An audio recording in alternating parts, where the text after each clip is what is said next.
আপনি এই যে রাস্তা বন্ধ করে কি জন্য বসে থাকেন? গ্রামের ছেলে যে ভোদর গ্রামের আছে সে ভোদর গ্রামে যায়, শহরে রাখবো না, 100 বছর রাখতে আর রাখবো না, কাজ করে খাই কিন্তু কাজ করিস তোরা গালা করে বেড়াচ্ছিস কি কাজ করিস? তা পথে বসে আছেন কি কারণে? সন্ত্রাসী ঢুকাইছি চব্বিশটা বসে বসবো না। সন্ত্রাসী কিনা? ওই যে দুটো এটা সন্ত্রাসী।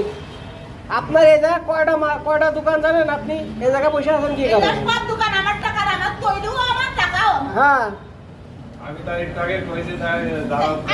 না না তোমরা কোন ইন্ডিয়ান লোক নিয়ে নিজের বাড়ি নিয়ে যায়, নিজের দোকানে নিয়ে যায় খাওয়া। হ্যাঁ আপনি প্রতিদিন আরো জায়গা আছে তো।